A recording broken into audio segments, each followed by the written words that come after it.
Почитувани, добар ден, започнуваат вестите на Канал 8. Председателот на Република Северна Македонија Стево Пендаровски во рамки на проектот Лице в лице со председателот беше во посета на општина Кочани. При тоа оствари средби со граѓани, стопанственици и стручна јавност за да се запознае со проблемите и предизвиците во локалната средина и можностите за нивно надминување. Председателот Стево Пендаровски продолжува со реализација на проектот Лице в лице со председателот, при што дојде во работна посета на Кочани. При тоа ги посети припадниците на армијата и вработените во јавното претпријатие Национални шуми, кои се ангажирани на санацијата на штетите од неодамнешниот шумски пожар на падините на Осоголските планини. Заедно со градоначалникот Николчо Илиев, членови на Советот на општина Кочани и со граѓаните, Пендаровски засади нови садници, при што изрази надеж од и активностите за обновување на оштетениот шумски фонд ќе дадат позитивен резултат. Во рамки на престојот во Кочани, председателот оствари посета на компанијата Екстра Фунги, која се занимава со производство и преработка на шумски плодови и органска храна и е меѓу најголемите извозници во оваа област. Сепак најголем проблем за компанијата е недостигот од сезонска работна сила. Пендаровски го посети и одделот за ОРИС на Земјоделскиот институт, кој како институција беше водечка во оваа област во изминатите децении, но сега се соочува со недостиг на финансиска поддршка од државата и потреба од нови вработувања и млад стручен кадар. Во текот на работниот престој во Кочани, председателот се сретна и со тимот по роботика во следното општинско училиште Гошо Викентиев, при што разговараше за нивниот досегашен успех и можностите за натамошен развој на образованието во оваа насока. Исто така оствари средба и со кочанецот Киро Стојов, кој како донатор на орган за друго лице беше прогласен за најхуман во текот на минатата година. На крајот од посетата на општината, Пендаровски оствари средба и со вработени во библиотеката Искра, како една од институциите која во изминатите 6-7 децении е меѓу носителите на културните и други случувања во општината. Исто така, првиот човек на државата оствари средба со новинарите од локалните медиуми, при што беше запознат со проблемите околу одредени законски одредби што го отежнуваат работењето на локалното информирање. Во рамки на проектот Лице в лице со председателот, Пендаровски рече дека негова цел е да се сретне со што повеќе граѓани, за да ги види нивните проблеми и предизвици, а истовремено да ги слушне предлозите и идеите како тие да се надминат. Општина Кочани почна активности за изработка на проекти за отстранување на објекти. Тендерската постапка за избор на давателот на услугата е во тек, а рокот за пријавување на заинтересираните е до петок. Локалната самоуправа на Кочани бара фирма која ќе изработи проекти според кои ќе се врши отстранување на објекти кои се наоѓаат на простор што е предвиден за друга намена. Постапката е дел од планот за јавни набавки за тековната година, за кој на последната седница беа направени известни измени и дополнувања, за да се вклопат тековните потреби за комунално и сообраќајно уредување. Со тоа се создава можност и за најавеното уривање на објектите на улицата Стево Теодосиевски, која треба да добие уште една коловозна лента, односно оваа сообраќајница да има булеварско решение. Постапката за избор на фирма што ќе ги изработи проектите за уривање е во тек, а пријавувањето на заинтересираните трае до 4 октомври.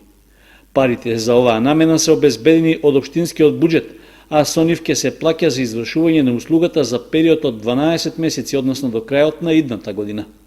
Во техничката спецификација е наведено дека станува збор за отстранување објекти од втора категорија, односно такви кои што се наоѓаат на простор што е предвиден за изградба на инфраструктура, патишта, канализација, водовод и слични потреби.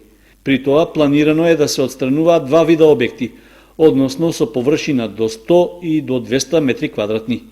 Трошокот за изработка на проектите ќе се покрива од општинскиот буџет, при што не е наведена планираната сума за оваа намена. Сепак во техничката спецификација стои дека бројот на проектите што ќе бидат изработени ќе зависи од конкретните потреби на терен, за што општината ќе достави барање до изработувачот.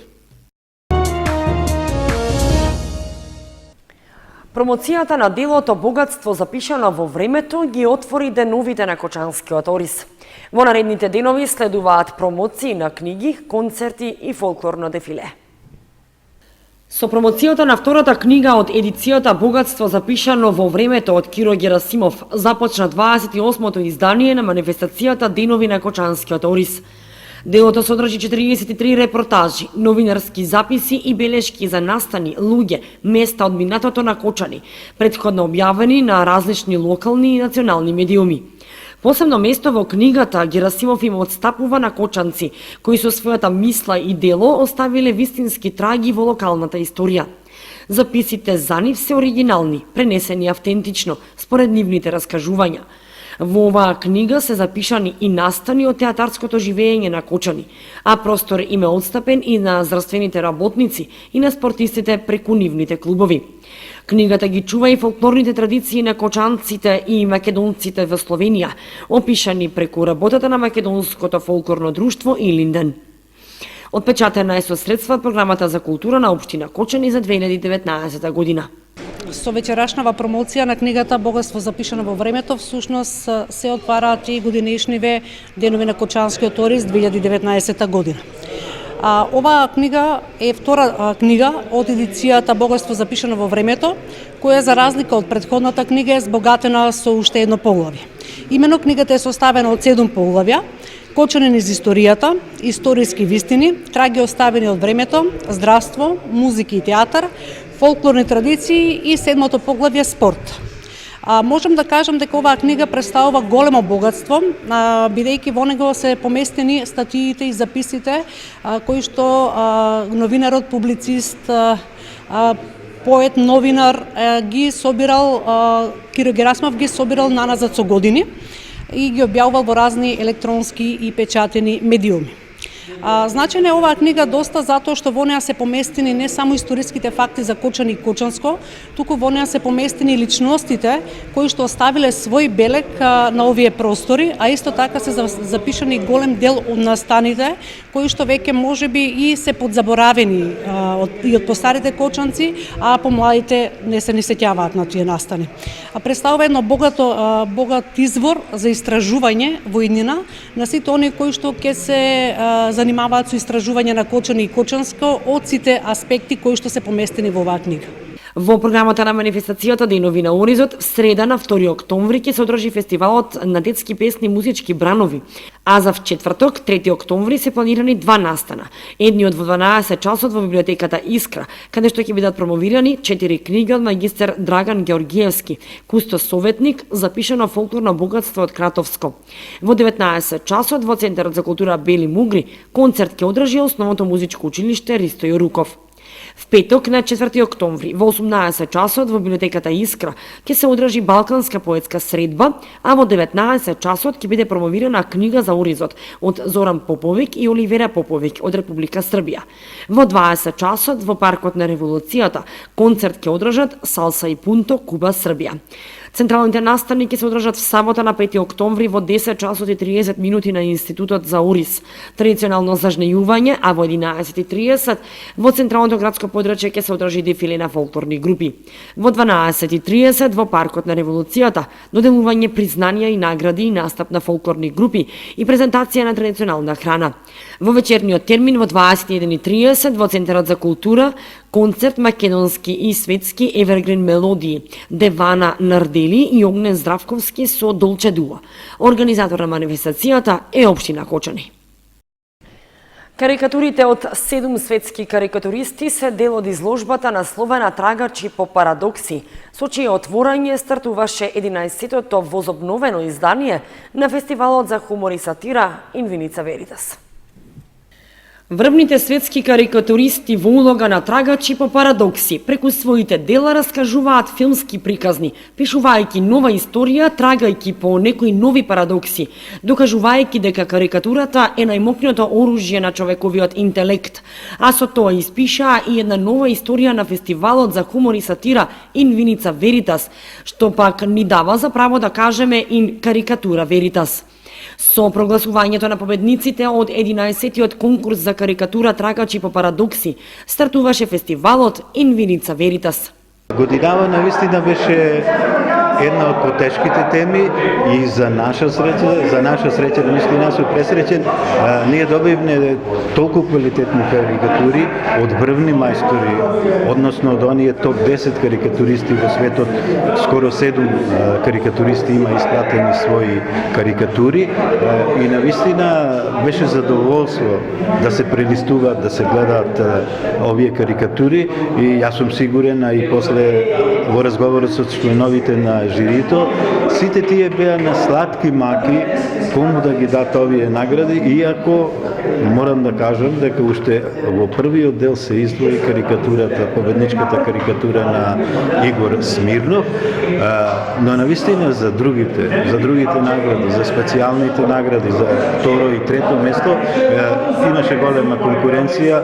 Јас сум во овој фестивал уште од самиот почеток од 1993 година и мислам дека, не мислам и сигурен сум дека немало никогаш олку јака конкуренција, олку добри карикатури, олку добри карикатуристи. Победник на овој фестивал е Игор Смирнов, врвен светски карикатурист, сликар, човек кој внимава на секој детал во карикатурата. Тука за наша среќа и е феноменалниот карикатурист Олекси Костовски, тука е Михаил Златковски, тука е Житет Коештана. Значи тоа се карикатуристи кои оваа година ги собраа сите награди по разноразни фестивали во светот. Жири комисијата во состав Александра Димитрова, уметник од Кочани, Ненад Остелик од Србија и Лейла Алаи од Иран, одлучи втората награда да ја додели на индонезискиот карикатурист Јитет Куштана, а третата награда на Михаил Златковски од Русија. Фестивалот за отворен го прогласи градоначалникот Ивица Димитров, кој рече дека со лепезата на културни настани Виница слободно може да конкурира за град на културата. Ова е 11-ти пат по обновувањето на фестивалот Виница Веритас или 26-то издание на овој фестивал. И оваа година општина Виница помогна во делот на финансискиот дел за организација, меѓутоа и во делот на човечки ресурси, како и во делот на комисиските оценувања. Меѓутоа ние продолжуваме и понатаму со низа манифестации кои што и досега општина Виница ги организираше и можем да кажам дека ќе бидам нескромен да кажам дека општина Виница е можеби град на културата во нашата држава. Јас си препорачувам на сите гости, на сите љубители на хуморот и сатирата да ги посетат сите театарски представи, сите настани кои што ги организира овој фестивал и се надевам дека нашите граѓани, сограѓани како и жителите на сите соседни општини ќе бидат доста задоволни од овој репертоар кој што го нуди токму овој фестивал. Последните 2 години општина Виница издвоила доста голема сума на финансиски средства во делот на културни настани. Меѓутоа тоа го заближуваат и нашите сограѓани и гледаме дека се доста задоволни. Еве гледам и денес дека салата е полна, отварањето беше на доста високо ниво со многу гости, а не само од нашиот град, туку и од соседните општини кои што сте пријатно изненадени бидејќи општина Виница нуди голем репертоар на настани кои што за разлика од другите градови кои што многу послабо се организирани во тој дел. Меѓутоа ќе продолжиме понатаму и се надевам дека сите наши граѓани ќе бидат задоволни од ова што ние им го нудиме. Изложбата со 50 карикатури е отворена за сите посетители кои редовно ќе го следат репертоарот на театарски представи што стартуваа со Сашо Тасевски и стендап комедијата Северна од Македонија. А во вторник гостува театарот од Благоевград со представата Животот, макар и краток, со актерот од Виница Игор Дамјанов Марадоната. Крутиот менталитет го кочи нашиот прогрес, порача Сашо Тасевски од Виница, отворајќи го театарскиот дел од фестивалот за хумор и сатира Ин Виница Веритас со стендап комедијата Северно од Македонија. Немав сомнежи дека ќе поминам одлично. Публиката е гладна за перцепција и рецепција на уметнички дела. Знаев дека ќе имам добар фидбек со сите тие незгодни ситуации. Можеби не се навикнати на ваква интеракција, се зборува за непријатни теми и се кажуваат непријатни работи. Тоа што е добро во овој фестивал е што е сестран и што нуди на публиката разни видови на уметничко изразување. Уметноста е најголемиот амбасадор на вистината покрај виното. Ова што се случува сега во Виница посакувам да биде уште поамбициозно и да пука на уште поголема целна група. Општина Виница може да си дозволи да направи еден европски фестивал.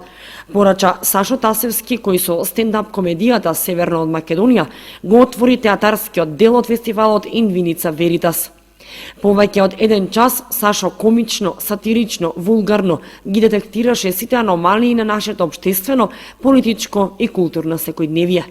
Она што фактички зашто е целиот штос или целата представа Северна Македонија е оно што го зборувам цело време за таа малограѓанштина, за тој наш надалеку прочуен, нели би рекол зачмаеност во некои нели традиционални вредности кои што веќе не функционираат во ова време. Меѓутоа пред се ова представа за нашиот крут менталитет. Оно што не прави поразлични од едни швајцарци, од едни германци, од едни англичани, од едни јапанци е токму тој крут менталитет кој што не ни дозволува да одиме напред. Ние често викаме овде кај е успехот единствената работа која што никој нема да ти ја прости. Исто така имаме една друга реченица која вели дека да му умре козата на комшијата. Сето тоа произлегува од тој наш закоравен тврд менталитет кој што е најтешко се менува. Треба да поминат децении на многу комплексна работа во образованието, во културата, во сите сфери за да може овој менталитет постепено да се менува, да станеме повеќе германци во смисла на ефикасност и на отвореност, а да го задржиме она руралното, балканското, таа дива креација во нас која што секогаш бара излез како да излезе и да ги каже работите на многу брутален начин. Оно што на пример го немаат во некои менталитети кои што се во западниот свет. И сега, ако ние успееме еден ден да направиме таков спој, да станеме како да кажам во една смисла повеќе цивилизирани, а во друга смисла уште побрутални, во смисла на уметничко, културно изразување. Но менталитетот тешко се менува. Научно-фантастична помисла е дека ваква работа треба да се случи. Можеби ќе дојдат нови генерации на македонци кои ќе гледат поинако на светот и поинако ќе го дизајнираат светот. Но ние не сме од тие генерации, додаде Тасевски. Тој од Виница ја најави и промоцијата на неговата 7 книга Жена вредна злато, која ќе биде во ноември.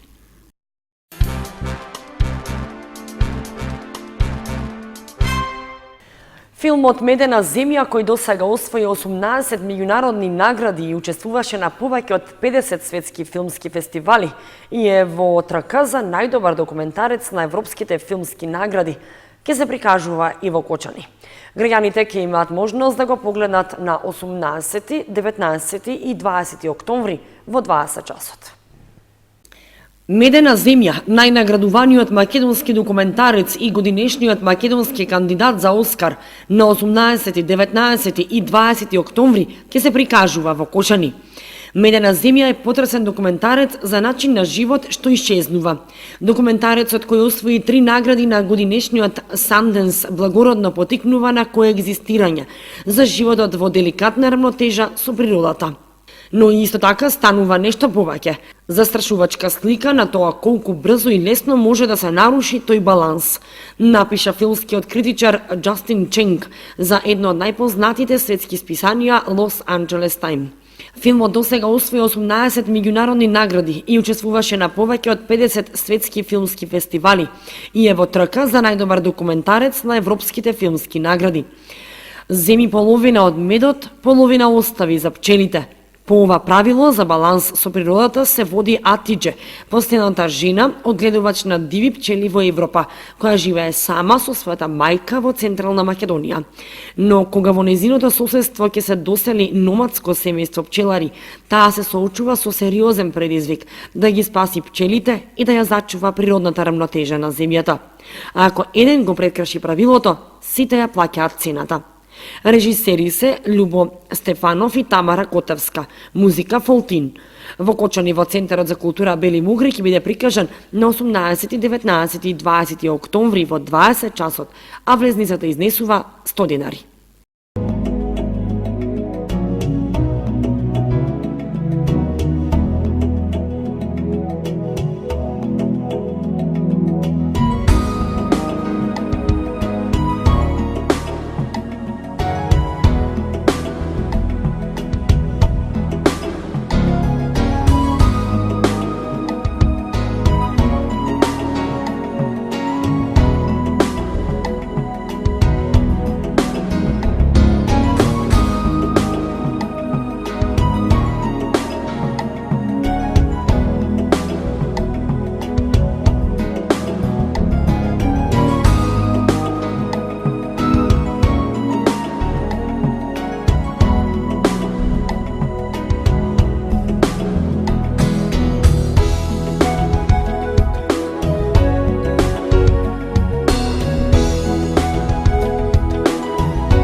Почитувани, тука ги извршуваме вестите на Канал 8. Останете и понатаму со нашата програма. Довидување.